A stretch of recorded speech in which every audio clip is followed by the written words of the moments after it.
Na hát, sziasztok srácok! Most beszeretnék nektek mutatni 2 kis kópét. Az egyik Rudi, ő itt Rudika.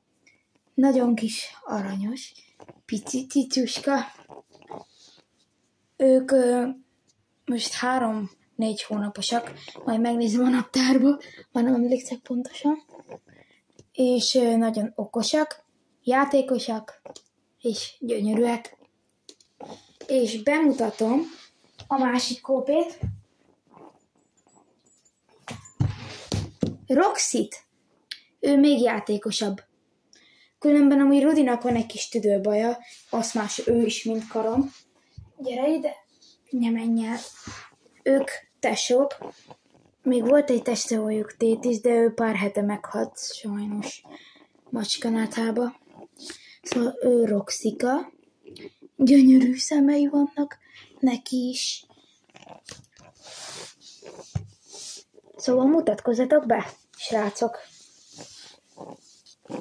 Sziasztok, én Roxy vagyok, és nagyon sokat fogok itt csintalánkodni, meg játszani, meg bunyózni, meg szétverni a tesót.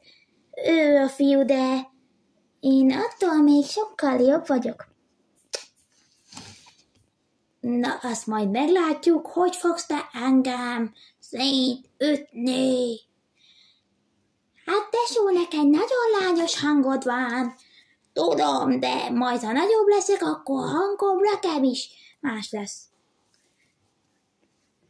Ja, kis cicák. Nagyon kis aranyos játszós szülecskéim.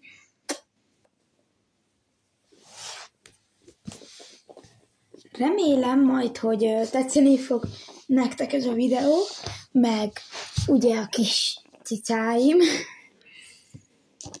meg mindenki.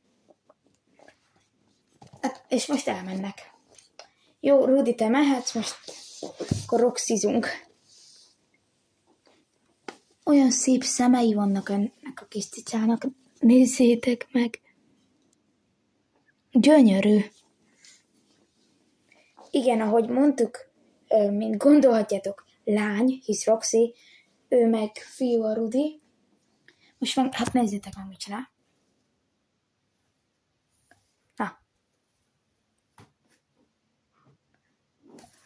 Ott vannak kis kópék.